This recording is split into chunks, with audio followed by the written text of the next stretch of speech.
বিজয় লাভের জন্য মানুষ কি না করে থাকে, যে কোনো সম্ভাব্য প্রচেষ্টা করে, কিন্তু নিজের বিজয় লাভের জন্য বাজিতে যা ইচ্ছে তাই রেখে দেওয়া কি উচিত কাজ? কখনোই নয়।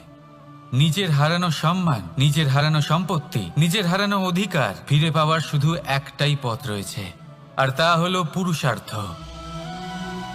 দ্যুতক্রিয়া নয়।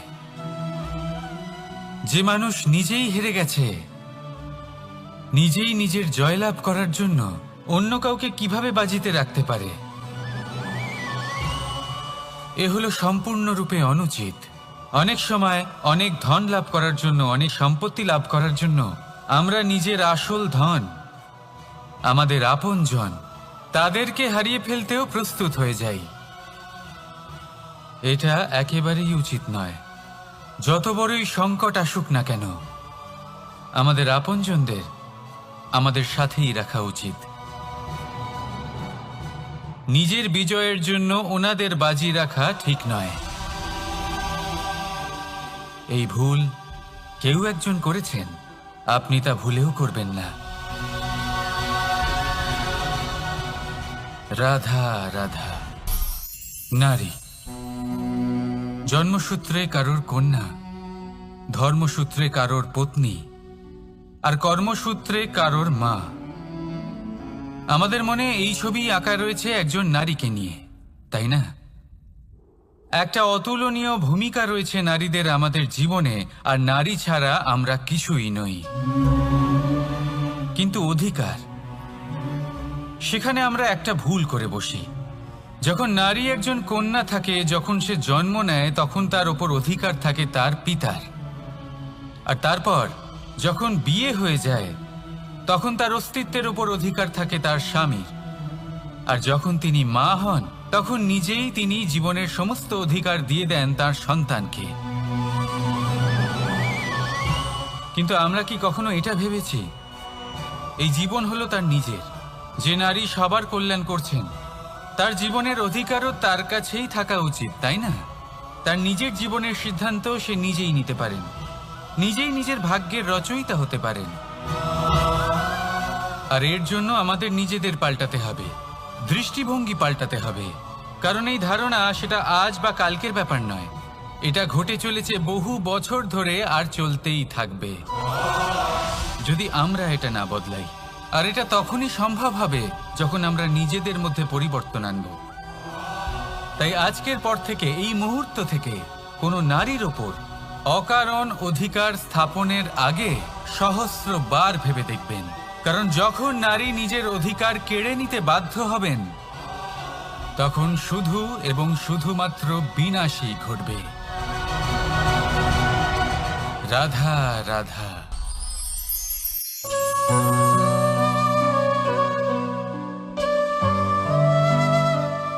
নারী, পুরুষরা যাকে নাম দিয়েছেন ত্রিয়া, কেন দিয়েছেন, কে দিয়েছেন, কেউ তা জানে না। কথায় আছে, পুরুষরা ভাবেন যে ত্রিয়া, ভাবেন একরকম, বলেন অন্য কিছু, আর করেন অন্য কিছুই। কিন্তু সত্যিটা কি এটাই? আসল সত্যি হলো এটাই যে ত্রিয়া হলো সেই চরিত্রহীন পুরুষ, আর কেউ নয়। সেই পুরুষ যারা নারীকে বলেন যে আপনি হলেন মা, আপনি হলেন দেবী, আপনি হলেন বোন। আর ভাবেন কি? ভাবেন যে এই নারী হলো আমাদের পায়ের ধুলো, আর কিচ্ছু নয়। আর কি করেন? ওনাদের মাথায়, ওনাদের খোপায় মালা পরিয়ে দিয়ে ভাবেন যে ওনারা হলেন তাদের পায়ের ধুলোর সমান। একজন নারীর সম্মান ভঙ্গ করেন, তাদের দাসী মনে করেন। ভুলবেন না, যত্র নারীয়াস্ত পূজ্যন্তে রমন্তে তত্র দেবতা। অর্থাৎ যেখানে নারীকে পুজো করা হয়, সেখানে ঈশ্বর বাস করেন। আর যেখানে নারীকে অপমান করা হয়, সেখানে ঈশ্বর এবং ভাগ্য এই দুই রুষ্ট হয়। মনে রাখবেন, যদি নারী কল্যাণকারী হতে পারেন, তাহলে নারী মহাচণ্ডী রূপও ধারণ করতে পারেন। যদি একজন নারী মাতা হয়ে জন্মদান করতে পারেন, তাহলে নারী মৃত্যু হয়ে বিনাশও করতে পারেন। যেখানে নারী অপমানিত হবেন, সেখানে মহান ভারতও মহাভারতের পথে অগ্রসর হতে পারে। তাই মনে রাখবেন, নারীর অপমান যেন কখনোই না ঘটে। আর যদি কোথাও নারীর অপমান হয়, তার অর্থ হলো আপনার বিনাশ আপনার দিকেই আসছে। আর এটা হলো তার প্রথম পদক্ষেপের প্রথম পদধ্বনি। রাধা রাধা। যদি সন্তান কোনো দুষ্কর্ম করে, তাহলে সেই অপরাধ শুধু কি সেই সন্তানের? না, যদি সন্তান দুষ্কর্ম করে, তাহলে অপরাধী তার মাতা পিতাও, যারা পুত্রমোহর কারণে সেই অনুচিত কাজে তাকে বাধা দেননি। অপরাধী হলেন তার পিতামহ, যিনি নিজের কর্তব্যবোধের কারণে নিজের পরিবারের যত্ন নেননি, যিনি সন্তানকে কখনো শাস্তি দেননি। অপরাধী হলেন তার সেই গুরুও, যিনি নিজের শিষ্যের সেই দুষ্কর্ম দেখেও তাকে প্রতিহত করতে পারেননি। একজন হবু রাজার কর্তব্য হলো নিজের প্রজার কাছে সে যেন এক উদাহরণ প্রস্তুত করতে পারে। কিন্তু যদি এত অনুচিত উদাহরণ প্রস্তুত হয়ে থাকে, তাহলে মা বাবার, বাড়ির বয়োজ্যেষ্ঠদের কর্তব্য হলো ওনারা যেন সেটা সেখানেই থামায়, হয় ভালোবেসে, নয়তো শাস্তি দিয়ে। যদি না থামানো হয়, তাহলে মহাভারত অবশ্যম্ভাবী। অনেক ব্যক্তির মনে একটা প্রশ্ন জাগে আমাকে আর রাধাকে নিয়ে। বলেন যে, না আমি আর রাধা একসাথে থাকি, না আমাদের বিয়ে হয়েছে। আমি এখানে দ্বারকাতে, ও ওখানে বর্ষণাতে, তাও এত ভালোবাসা কি করে? এ কেমন সম্পর্ক? আমি তাদের একটা সহজ কথা বলতে চাই। আপনি কখনো আয়নার দিকে দেখেছেন? নিজের দুই চোখের দিকে তাকিয়ে জিজ্ঞাসা করুন, এই দুই চোখ একসাথে কেন বন্ধ হয়, একসাথে কেন খোলে, একসাথে কেন ঘুমোয়, একসাথে কেন কাঁদে? আজীবন কোনো এক মানুষের সাথে সম্পর্ক রাখা অবশ্যই সম্ভব, তাদের সাথে দেখা না করে। আমার আর রাধার ভালোবাসাও কিছুটা এরকমই, আর কিছুটা এরকমই হয় ভালোবাসা দুই নয়নের মতো, যারা কখনোই মিলিত হবে না, কিন্তু চিরকালের জন্য একসাথে জুড়ে থাকবে। এই অনুভূতি নিঃস্বার্থ হয়, আর এই নিঃস্বার্থ ভালোবাসা আপনাকে আনন্দের পথে অগ্রসর করে। জীবনে সবসময় নিঃস্বার্থভাবে ভালোবাসুন, শুধুমাত্র আনন্দই পাবেন। তাহলে আসুন আমার সাথে নিঃস্বার্থভাবে ভালোবেসে বলুন, রাধা রাধা। মানুষ, কোনো ব্যক্তির নির্মাণ হয় কিভাবে?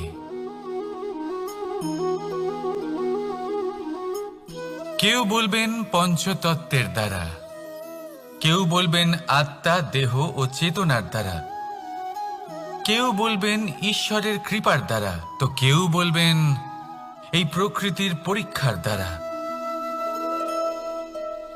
না, মানুষের নির্মাণ হয়ে থাকে বিশ্বাস দ্বারা। ব্যক্তি তখনই গড়ে ওঠেন যখন ব্যক্তিত্ব থাকে, ঠিক কিনা? আর ব্যক্তিত্ব তখনই হবে, আর সেরকমই হবে যেরকম বিশ্বাস আপনি নিজের উপরে রাখবেন। যদি আপনি মনে করেন আপনি বিষের ন্যায় হবেন, তাহলে আপনি বিষাক্তই হবেন। যদি আপনি এটা মনে করেন যে আপনি অমৃতের ন্যায় হবেন, তাহলে আপনি অমরই হয়ে যাবেন। যদি আপনি নিজের উপরে বিশ্বাস রাখেন যে আপনি সংসারের সব থেকে উঁচু পর্বতের শিখরে পৌঁছতে পারবেন, তাহলে আপনি অবশ্যই পৌঁছবেন। যদি আপনার এরকম মনে হয় যে আপনি এরকম কখনো করতে পারবেন না, তাহলে এরকম কখনোই হবে না। ভেবে দেখবেন, বিশ্বাসের মধ্যেই বিশ্ব বাস করে থাকে। তো আপনার অস্তিত্ব কেন করবে না? যেমন বিশ্বাস আপনি নিজের উপরে রাখবেন, তেমনই আপনি হয়ে উঠবেন। সেই জন্য নিজের উপরে বিশ্বাস রাখুন। আর হ্যাঁ, ভালোবেসে বলুন রাধা রাধা। শত্রুতা, একজন মানুষ অন্য মানুষের সাথে শত্রুতা করে বসেন, দুজন ঘনিষ্ঠ বন্ধু। এমনও এক সময় আসতে পারে যখন এনারা একে অপরের শত্রু হয়ে ওঠেন। এর অনেকগুলো কারণ হতে পারে, কিন্তু মূল কারণ হলো আলোচনা। আগে হ্যাঁ, আপনি যদি কারোর বিষয়ে আলোচনা করেন তাহলে সে আপনার শত্রু হয়ে যেতে পারে। এবার মনে একটা প্রশ্ন আসতে পারে যে এটা কিভাবে সম্ভব হতে পারে? আলোচনা, এটা তো অত্যন্ত জরুরি। যদি আমি নিজের বন্ধুর খারাপ কাজের বিষয়ে আলোচনাই না করি তাহলে সে শুধরবে কি করে? এ কথা সত্যি যে আলোচনা আবশ্যক, কিন্তু তার থেকেও বেশি গুরুত্বপূর্ণ এবং আবশ্যক হলো আপনার এই সিদ্ধান্ত এটাই যে আপনার এই আলোচনা কোন স্থানে করবেন। যদি এটা সবার সামনে করবেন ভাবেন, তাহলে তা অপমানও হয়ে যেতে পারে। যদি এটা আলাদাভাবে করেন তাহলে তা পরামর্শ হয়ে যায়। অপমান কেউ স্বীকার করতে পারেন না, কিন্তু পরামর্শ সকলের ভালো লাগে। তাহলে যদি আপন কারোর জন্য ভালো কিছু চান, কাউকে শুধরে দিতে চান, আর আপনার মনে হয় আলোচনা আবশ্যক, তাহলে সর্বপ্রথম সময়, পরিস্থিতি আর স্থানের কথা মনে রাখবেন। নয়তো এই আলোচনা আপনাকে খুব ভোগাতে পারে। তাহলে আসুন আমার সাথে ভালোবেসে বলুন রাধা রাধা। আপনার জীবনেও কি সমস্যা রয়েছে? অবশ্যই থাকবে। প্রত্যেকের জীবনেই সমস্যা থাকে। প্রত্যেক মানুষ জিজ্ঞাসাও করেন যে এই সমস্যা আসলে কি আর কেন আসে এ জীবনে। আপনাকে একটা কথা বলে দিই যে সমস্যা আসলে সেটা নয় যা আপনার পথে বাধা সৃষ্টি করে, বরং সমস্যা হলো সেটাই যেটা আপনি তখন দেখতে পান যখন আপনার একাগ্রতা আপনার পথ থেকে, আপনার লক্ষ্য থেকে সরে যেতে থাকে। আর এই সমস্যাগুলি দূর করার জন্য, এর সমাধান করার জন্য একটাই পথ আছে। নিজের সমস্ত ভাবনা আরো একবার একাগ্র করুন নিজের পথের দিকে, নিজের লক্ষ্যের দিকে। আপনার সমস্ত ভাবনা যদি কেন্দ্রীভূত হয় নিজের লক্ষ্যে, তাহলে এই সমস্যা দূরে থাকবে। যদি এরকম না হয়, যদি আপনার মন একটু অন্যদিকে চলে যায়, তাহলে এই সমস্ত সমস্যা আবার সামনে চলে আসে আর বাড়তেও থাকে। দেখুন, যেখানে আপনার লক্ষ্য রয়েছে, বাণ যদি সেখানেই চালাতে হয়, তাহলে দৃষ্টি তো সেদিকেই রাখতে হবে। তবেই তো আপনি সেই লক্ষ্য ভেদ করতে পারবেন। সেই জন্য মনে রাখবেন, সর্বদা লক্ষ্য রাখবেন নিজের পথে, সেই পথেই সামনে এগোতে থাকুন নিজের লক্ষ্যের দিকে। আপনি যত সামনে এগোতে থাকবেন এই সমস্যা তত পিছিয়ে যাবে। তাহলে আসুন আমার সাথে ভালোবেসে বলুন রাধা রাধা। এই পাখিরা সত্যি খুব সুন্দর, আমার খুব ভালো লাগে।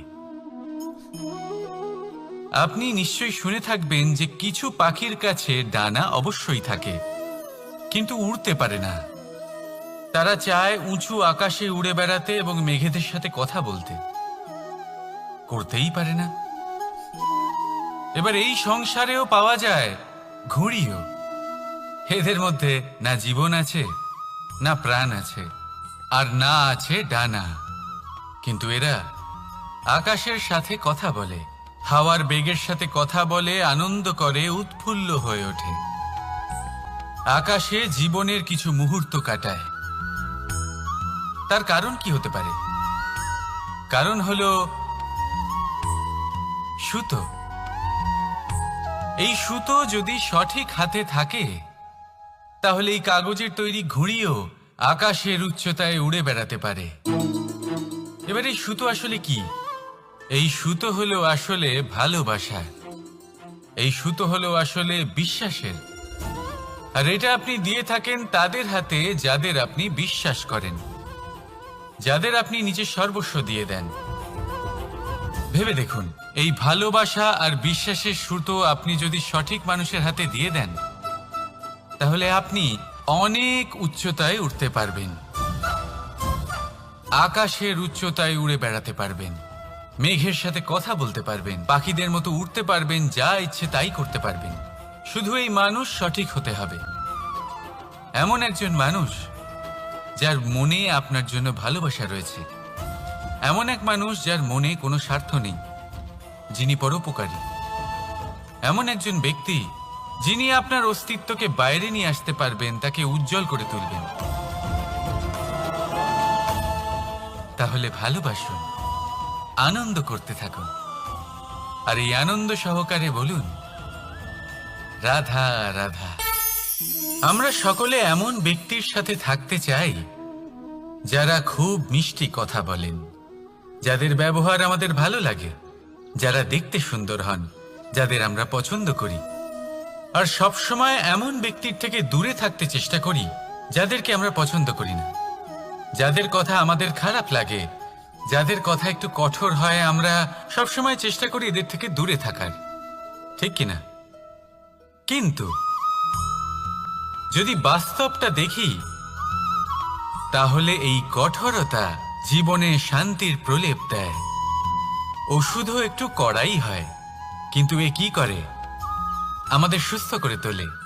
ঠিক সেইভাবেই ভালোবাসার এই অধ্যায় একটু কঠিন, একটু কড়াও মনে হতে পারে, কিন্তু এর ফল সবসময় আপনাদের স্বাস্থ্যের পক্ষে ভালোই হয়। সেই জন্য যদি কেউ আপনার নিন্দে করে, আপনাকে কড়া কথা শোনায়, আপনার ব্যাপারে আলোচনা করে, তার মানে এটা নয় যে সে আপনার শত্রু। হতে পারে তিনি আপনার বন্ধু হন, আপনার জন্য ভালো চান, আপনাকে শুধরে নিতে চান, আপনার মধ্যে কোনো পরিবর্তন দেখতে চান। সেই জন্য কখনো কারোর কথা শুনে বা কাউকে দেখে প্রাথমিকভাবে এই সিদ্ধান্ত নেবেন না যে তিনি আপনার শত্রু হন নাকি আপনার বন্ধু হন। এমনও শত্রু হয়ে থাকেন যে গুড়ের মতো মিষ্টি মিষ্টি কথা বলে আসলে আপনাকে বিষ পান করিয়ে দেবেন। আর এমনও বন্ধু থাকেন যারা আসলে নিমের মতো কড়া কথা বলেন, কিন্তু আপনাকে অমৃত পান করান। এদের মধ্যে পার্থক্য করতে জানতে হবে, কে আসলে শত্রু হন আবার কে আসলে মিত্র হন। এই পার্থক্য যখন আপনি করতে শিখবেন, তখন আপনি এই সংসারের সব থেকে সুখী প্রাণী হয়ে উঠবেন। এই পার্থক্য বোঝা সহজ নয়, কিন্তু অবশ্যই আবশ্যক। রাধা রাধা। অসুখ। এমন কোনো মানুষ আছেন এই সংসারে যার অসুখ করে না? প্রত্যেক মানুষ কখনো না কখনো অবশ্যই অসুস্থ হয়েছে, তার এই শরীর রোগের শিকার অবশ্যই হয়েছে। এবারে দেখুন, এই রোগ আসে আবার এই রোগ চলেও যায়, কিন্তু সেই রোগ আমাদের কষ্ট দিতে কেন সক্ষম হয়? কারণ হলো স্বচ্ছতা। যদি এই স্বচ্ছতা শরীরে না থাকে, তাহলে মানুষকে শারীরিক কষ্ট পেতেই হবে। ঠিক সেইভাবেই অত্যন্ত প্রয়োজনীয় হলো এই স্বচ্ছতা যেন মনেও থাকে। যদি এই স্বচ্ছতা মনে না থাকে, তাহলে মানুষ চারিত্রিকভাবে কষ্ট সহ্য করেন। এবারে নিবারণ কি হতে পারে? বড়ই সহজ এর উপশম। যদি রোগ শরীরে হয়, তাহলে সর্বপ্রথম স্বচ্ছতা বজায় রাখতে শিখুন, এই শরীরকে পরিষ্কার রাখতে শিখুন। বিচক্ষণতার সাথে এই রোগের সম্মুখীন হন, ভয় পাওয়ার কোনো দরকার নেই। ব্যায়াম করতে থাকুন, সব ঠিক হয়ে যাবে। সেইভাবেই যদি এই অসুখ মনে হয়, তাহলে কি করা যায়? সর্বপ্রথম তার আধারের উপরে নজর দিন। আপনার এই আধারই হলো আপনার আহার। যা আপনি আহার করবেন, সেরকমই মানুষ হয়ে উঠবেন। সেইভাবেই আপনি যেরকম ভাবেন, সেরকমই মানুষ হয়ে উঠবেন। সেই জন্য নিজের ভাবনাকে শুভ করুন, নিজের দৃষ্টিভঙ্গিকে শুভ করে তুলুন, সব কিছু সঠিক হবে। আপনার আমার সবার মধ্যেই এক রাক্ষস বাস করে, তার সম্মুখীন হন, তাকে পরাস্ত করুন।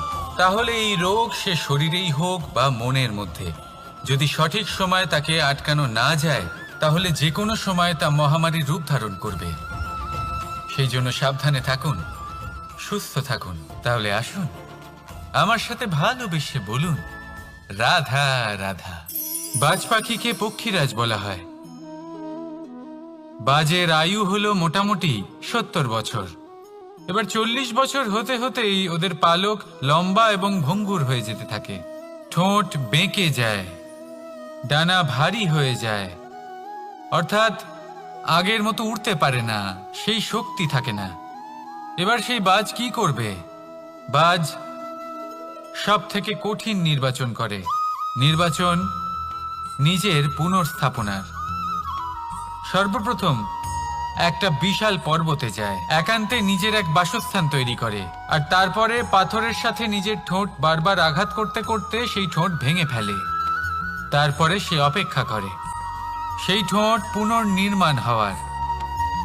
তারপর সেটাই করে নিজের পালকের সাথে।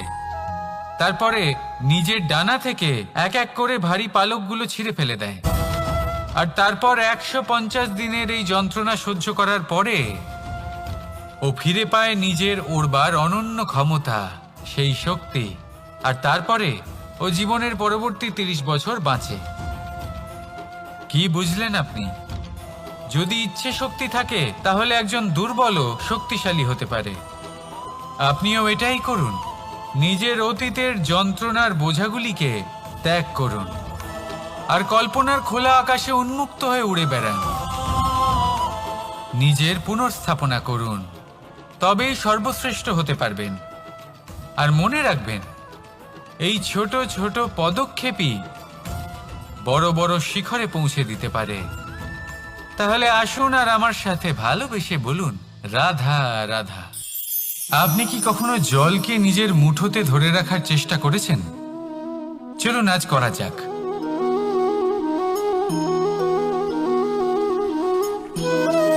যদি আপনি নিজের মুঠো জোরে বন্ধ করেন,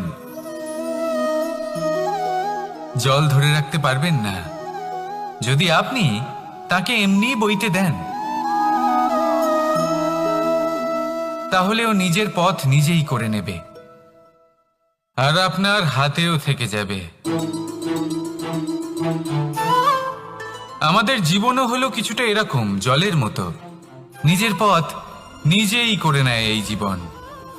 প্রত্যেক সমস্যার সমাধান নিজেই করে নেয় এই জীবন। তাই জীবনে যখন কোনো পরিস্থিতি আমাদের প্রতিকূল হয়ে থাকে, কিছুই হয়তো আমরা বুঝতে পারছি না, কিছুই যখন বসে থাকে না, তখন আমরা হতাশ হয়ে পড়ি, নিরাশ হয়ে পড়ি। আর এটাই করা উচিত নয়। শান্ত মনে দেখতে হবে যে এই জীবনে আসলে কি ঘটে চলেছে। কষ্ট সবাই ভোগ করেন। কষ্ট পেলে কেউ রেগে যান, রেগে গিয়ে পরাক্রম দেখান। এটাই তো করা উচিত নয়। শান্ত মনে সেটাই করতে হবে যা জীবন আমাদের শেখাতে চাইছে। জীবন আমাদের সব শিখিয়ে দেবে, শুধু মনে রাখবেন কখন প্রয়াস করতে হবে আর কখন আমাদের প্রতীক্ষা করতে হবে, সেটা আগে আপনাকে বুঝতে হবে। তাহলে আসুন আমার সাথে ভালোবেসে বলুন রাধা রাধা। বল, শক্তি, পরাক্রম এই সংসারের বিকাশের মূল। কিন্তু কখনো ভেবেছেন যে প্রকৃতি আমাদের এই বল, শক্তি, পরাক্রম কেন দিয়েছেন? যাতে আমরা জীবনে কারোর উদ্ধার করতে পারি, কাউকে সাহায্য করতে পারি, কারোর জন্য ভালো কিছু করতে পারি, কোনো গরিব অসহায় মানুষের জন্য কিছু করতে পারি। এই বল, এই শক্তির সদ্ব্যবহার করতে পারি। কখনো দেখেছেন এমন মানুষ যার কাছে অসীম শক্তি আছে, কিন্তু তার সাথেই অসম্ভব অহংকারও রয়েছে? যিনি নিজেকে সর্বশ্রেষ্ঠ বলে মনে করেন, খারাপ কাজও করেন। আপনি দেখবেন প্রকৃতি এবং মানুষ তাকে ভাঙতে সর্বদা চেষ্টা করেন। মনে রাখবেন, যতই সুবিশাল পর্বত হোক না কেন, তা যদি পথে পড়ে, তাকে ভেঙে পথ প্রশস্ত করা হয়। যদি আপনার কাছে বল থাকে, শক্তি থাকে, পরাক্রম থাকে, তাহলে তার সদ্ব্যবহার করুন, কাউকে সাহায্য করুন, কাউকে রক্ষা করুন।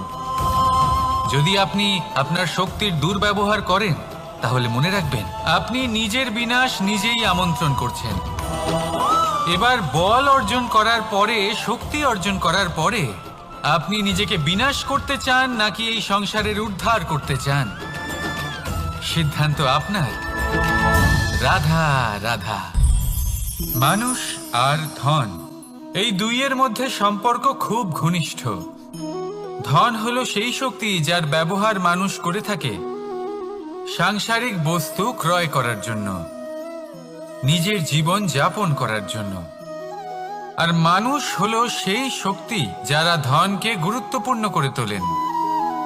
এবার একটা কথা বলি, ব্যবহার করা উচিত ধনকে আর ভালোবাসা উচিত মানুষকে। এটা বেশিরভাগ মানুষই বোঝেন না। মানুষ এখানেই সব থেকে বড় ভুল করে বসেন। তারা ভালোবাসেন ধনকে আর ব্যবহার করেন মানুষকে। এ হলো অনুচিত। দেখুন, আপনি একটা সূচের দ্বারা যুদ্ধ করতে পারবেন না, আর কোনো তলোয়ার দ্বারা বস্ত্র সেলাই করতে পারবেন না, তাই না? কোনটা কিসের জন্য হয় সেটা বোঝা অত্যন্ত জরুরি। আপনিও সঠিক দিকে অগ্রসর হন। মানুষকে ভালোবাসুন আর ধনকে ব্যবহার করুন। যদি আপনি মানুষকে ব্যবহার করেন তাহলে আপনি ভালোবেসে ফেলবেন ধনকে, আর এই ভালোবাসা ধীরে ধীরে পরিণত হবে লোভে, আর ধীরে ধীরে এটা আপনাকে বিনাশ করে দেবে। তাহলে সমস্ত মানুষকে ভালোবাসুন আর এইভাবে ভালোবেসে বলুন, রাধা রাধা। সাফল্য কে না চান? সাফল্য লাভ করার, শিখরে পৌঁছানোর আলাদাই একটা আনন্দ রয়েছে। আর আপনজনদেরও কে না চান? প্রত্যেক মানুষ চান যেন জীবনে তার কোনো আপনজন থাকে, যারা সবসময় তাদের সাথে থাকবে। কারণ আপনজনের সাথেই তো সাফল্যের আনন্দ সব থেকে বেশি পাওয়া যায়। কিন্তু আসলে কি হয়, অনেক সময় সাফল্যের খোঁজে সেই পথে চলতে চলতে আমরা আপনদের থেকে দূরে চলে যাই। না চাইতেও দূরে চলে যেতে হয়, ওনাদের সাথে সময় কাটাতে পারি না। আর আমরা ভুলে যাই যে সাফল্যের আসল আনন্দ আপনজনদের সাথেই পাওয়া যায়। সফল হওয়ার পরে আপনদের সাথে দেখা হলে তাদের চোখে আমাদের জন্য যে আবেগ থাকে, যে সম্মান, যে প্রেম থাকে, সেটাই হলো আসল পুরস্কার। আমরা সেই কথা ভুলে যাই এবং একা হয়ে পড়ি। বেশিরভাগ সময় এটাই হয়। বেশিরভাগ সময় সফল মানুষগুলি একা হয়ে যান। এবার আপনি কি চান? আপনি অসফল হয়ে দিনগুলি একাকিত্বে কাটাতে চান, নাকি সফল হয়ে আপনজনদের সাথে আনন্দে থাকতে চান? সেই সিদ্ধান্ত আপনার। সাফল্যের পেছনে ছুটুন, নিজেকে উজাড় করে দিন, কিন্তু আপনজনদের সঙ্গ ত্যাগ করবেন না। সেই আপনজন যারা আপনার সাফল্যের জন্য দায়ী, সেই আপনজন যিনি আপনার সাফল্যে আনন্দ পান, সুখ লাভ করেন, তাদের কখনো ত্যাগ করবেন না। আসুন আমার সাথে ভালোবেসে বলুন, রাধা রাধা। ভগবান আর ভক্ত যখন এক আকার হয়ে যায়, যখন ভক্ত তার ভগবানের প্রতি এবং নিজের জীবনের উদ্দেশ্যের প্রতি সম্পূর্ণরূপে সমর্পিত হয়, তখন জন্ম নেয় ভক্তি। এই সংসারের সমস্ত আশা হয়তো আপনার সঙ্গ ত্যাগ করে দিতে পারে, তখনও ভক্তি সাথে থাকবে। ভক্ত আর ভগবান যখন এক আকার হয়ে যায়, তাদের মধ্যে কোনো পার্থক্য থাকে না। তারা এক হয়ে যায়, এক ব্যক্তিত্ব, এক অস্তিত্ব। সেই জন্য কখনো জীবনে যে কোনো রূপেই, যে কোনো প্রকারেই, যে কোনো ঈশ্বরকে মান্য করুন। মনের মধ্যে শ্রদ্ধা ভাব জাগ্রত করুন, মনে ভক্তি ভাব জাগ্রত করুন। এই সমগ্র সংসারে সব কিছু আপনাকে ছেড়ে চলে গেলেও তখনও এই ভক্তি শুধুমাত্র আপনার উত্থান ঘটাবে। তাই মনে ভক্তি জাগ্রত করুন আর আমার সাথে ভালোবেসে বলুন, রাধা রাধা। শব্দই হলো শূন্য, শব্দই হলো আরম্ভ, শব্দই হলো অন্ত, শব্দই হলো অমর, শব্দই হলো ব্রহ্ম। এই শব্দ হলো অত্যন্ত বিশেষ। কেউ কাঁদলে তাকে হাসিয়ে তোলে, কেউ হাসলে তাকে কাঁদিয়ে দেয়। কারোর মনে উদ্দীপনা জাগিয়ে তুলতে পারে, আবার কারোর মনে কাঁটা হয়ে বিঁধে থাকতে পারে। একটা অত্যন্ত গুরুত্বপূর্ণ কথা যা বোঝা অত্যন্ত আবশ্যক। আপনার মন, আপনার হৃদয় যতই শুদ্ধ হোক না কেন, যতই পবিত্র হোক না কেন, আপনার দৃষ্টিভঙ্গি যতই স্পষ্ট হোক না কেন, যদি আপনার কথা পবিত্র না হয়, যদি আপনার শব্দ শুদ্ধ না হয়, তাহলে তা আপনাকে আপনার কর্মফল ভোগ করতে বাধ্য করবেই। একটা সহজ উদাহরণ দিই। আপনার জীবনে এমন কেউ অবশ্যই থাকবেন যাকে আপনি পছন্দ করেন না, যিনি হয়তো অধর্মী মানুষ, যিনি হয়তো দুর্বুদ্ধি সম্পন্ন মানুষ, কিন্তু তার জন্য অপশব্দ প্রয়োগ করলে তার মধ্যে কোনো পরিবর্তন আসবে না, তার মানসিকতা বদলাবে না, শুধু মনে প্রতিশোধ স্পৃহা জেগে উঠবে, মনে হিংসা জাগবে, আর কিচ্ছু নয়। সেই জন্য নিজের শব্দকে নিয়ন্ত্রণ করুন, নিজের কথা সংযত করুন। শ্রেষ্ঠ থেকে শ্রেষ্ঠতর মানুষকেও সাবধানী হতে হয়, কারণ যদি এই শব্দের প্রয়োগ সঠিক না হয়, তাহলে আজীবন মানুষকে নির্বাক হয়ে থাকতে হতে পারে। তাহলে নিজের শব্দ নিয়ন্ত্রিত রাখুন, নিজের কথাকে শুভ করুন, এতে প্রেমবোধ জাগিয়ে তুলুন, আর সেই প্রেমবোধ নিয়েই বলুন রাধা রাধা। বরদান এবং অভিশাপ, এই দুই হলো একই মুদ্রার দুটি পিঠ। এই বরদান আমরা অনেক কারণে পেতে পারি, কখনো নিজের পরিশ্রমের কারণে, কখনো নিজের তপস্যার কারণে, কখনো আমাদের পূর্বপুরুষদের কর্ম ও তপস্যার কারণে। কিন্তু এই বরদান কতক্ষণ বরদান থাকবে তা আমরা নিশ্চিত করতে পারি না, তা সুনিশ্চিত করে শুধুমাত্র আমাদের কর্ম। যদি আপনাকে উদাহরণ দিই, আপনি রেশমের কীট দেখেছেন? ও বরদান পেয়েছে যে ও নিজের সুরক্ষার জন্য খোলস বানাতে পারে। এবারও তাতে এত মত্ত হয়ে যায় যে এমন এক আবরণ বানিয়ে ফেলে যাতে সে নিজেই আবদ্ধ হয়ে চাপা পড়ে মরে যায়। এটার তাৎপর্য কি? তাৎপর্য খুবই সরল। গর্ব করা খুবই ভালো, কিন্তু অহংকার করা কখনোই উচিত নয়। যদি অহংকার মনের মধ্যে প্রবেশ করে, তাহলে এই বরদান অভিশাপে পরিণত হতে সময় লাগে না। আর যদি কর্মশ্রেষ্ঠ হয়, তাহলে অভিশাপও বরদানে পরিণত হয়। তাহলে আসুন, শ্রেষ্ঠ কর্ম করুন আর আমার সাথে ভালোবেসে বলুন রাধা রাধা। সুখ, দুঃখ, মৃত্যু, মহামারী, এগুলো কখনো বলে আসে না, আবার জিজ্ঞাসা করেও আসে না। এমনই হয় দ্রুত ক্রীড়ার এই খেলায়। এক কারাগারের মতো, একটা মাকড়সার জালের মতো। যেমন একটা মাকড়সার জাল একটা পোকাকে নিজের দিকে আসতে আকর্ষিত করে, নিজের চমকের দ্বারা, নিজের গঠন দ্বারা। সেরকমই দ্রুত ক্রীড়ার এই খেলা মানুষকে নিজের দিকে আসতে প্ররোচিত করে। শেষে গিয়ে মানুষ আটকা পড়ে। পার্থক্য শুধু এটাই, যখন এক পোকা এই জালে জড়িয়ে পড়ে তখন সে তার প্রাণ হারায়। মানুষ যখন এই দ্রুত ক্রীড়ায় আকর্ষিত হয়, সে নিজের মান, নিজের ধন সব কিছু হারায়, নিজের বিবেক হারিয়ে ফেলে। কিন্তু আপনি আপনার বিবেক কখনোই হারাবেন না। যদি আপনার মনে লোভ চলে আসে, আপনি লোভী হয়ে ওঠেন। যদি আপনি দ্রুত ক্রীড়ার এই খেলায় আটকা পড়েন, তাহলে মনে রাখবেন, এই খেলা থেকে ফিরে আসা প্রায় অসম্ভবই বলা যায়। নিজের বিবেক কখনো হারাতে দেবেন না, কারণ বিনাশ আসার প্রথম লক্ষণ হলো বিবেকের বোধ চলে যাওয়া। এই প্ররোচনায় কখনো পা দেবেন না। আর আমার সাথে ভালোবেসে বলুন রাধা রাধা। বিজয়, বিজয় লাভের জন্য মানুষ কি না করে থাকে, যে কোনো সম্ভাব্য প্রচেষ্টা করে। কিন্তু নিজের বিজয় লাভের জন্য বাজিতে যা ইচ্ছে তাই রেখে দেওয়া কি উচিত কাজ? কখনোই নয়।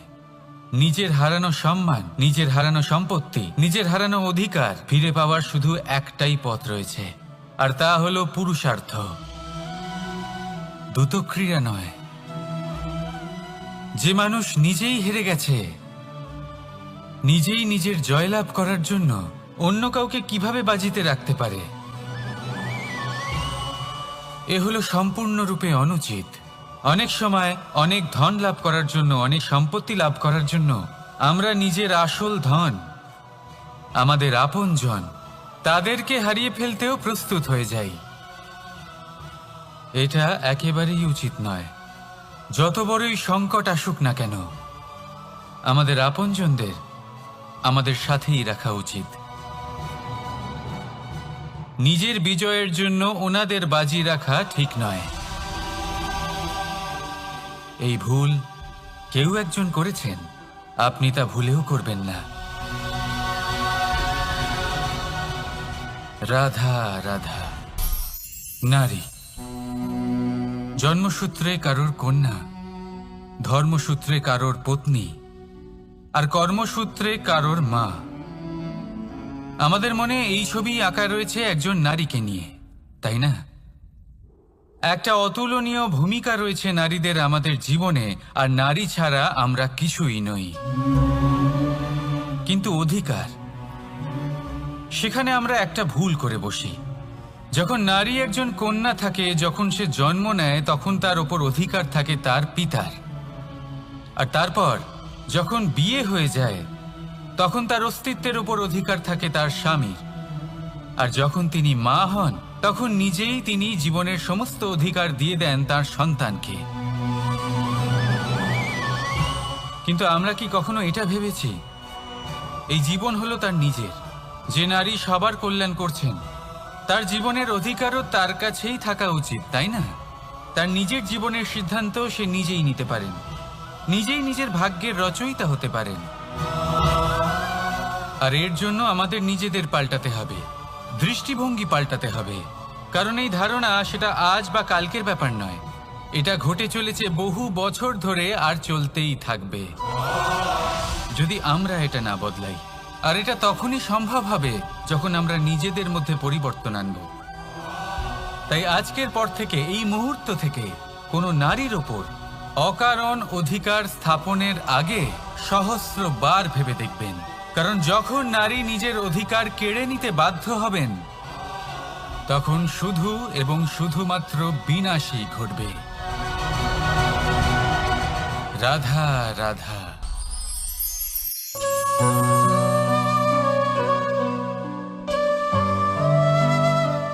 নারী, পুরুষরা যাকে নাম দিয়েছেন ত্রিয়া, কেন দিয়েছেন, কে দিয়েছেন, কেউ তা জানে না।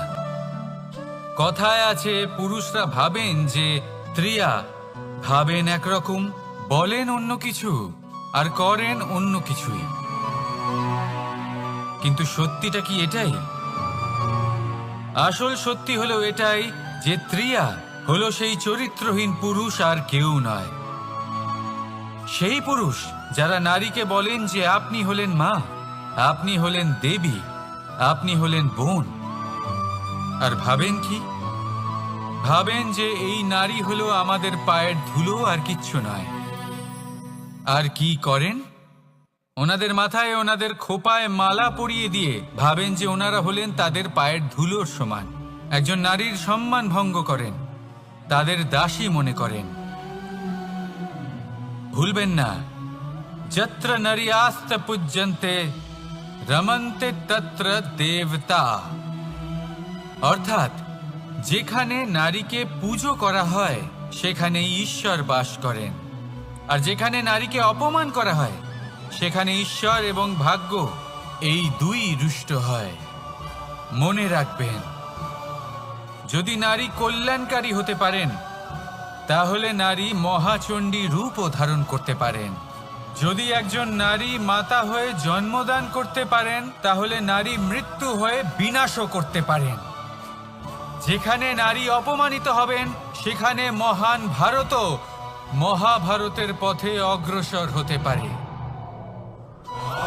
তাই মনে রাখবেন, নারীর অপমান যেন কখনোই না ঘটে। আর যদি কোথাও নারীর অপমান হয়, তার অর্থ হলো আপনার বিনাশ আপনার দিকেই আসছে। আর এটা হলো তার প্রথম পদক্ষেপের প্রথম পদধ্বনি। রাধা রাধা।